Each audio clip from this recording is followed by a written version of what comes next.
আজকে দেখো আমি যে সেই চুনো মাছ দিয়ে মাছ পাতায় করব, তাই আমি এখানে লঙ্কা বাটা আর পেঁয়াজ কুচি আর আলু কুচি নিয়েছি। তোমরা দেখতে থাকো, মাছটা পাতায় দেবো। এইভাবে মাছ পাতায় করে খাবে, খুব সুন্দর স্বাদ হবে। দেখো বন্ধুরা, এই যে আমি মাছটা পাতায় দিয়ে করে রেখেছি, সাজিয়ে রেখেছি। খানিক পরে এটা উনানে বসিয়ে দেবো। আজকে গ্যাসটা ফুরিয়ে গেছে তো তাই। তোমরা দেখতে থাকো।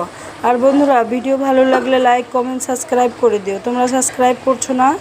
দেখো বন্ধুরা, আমার মাছ ভাজা হয়ে গেছে, আমি এখন নামিয়ে নেব। দেখো বন্ধুরা, আমি এই যে মাছ ভাজাটা হয়ে গেছে, নামিয়ে নিয়ে এখন আমি সেই মাছের তেলের মধ্যেই পাঁচফোড়ন আর আলু আর পেঁপে দিয়ে দিয়েছি, একটু কষিয়ে নেব।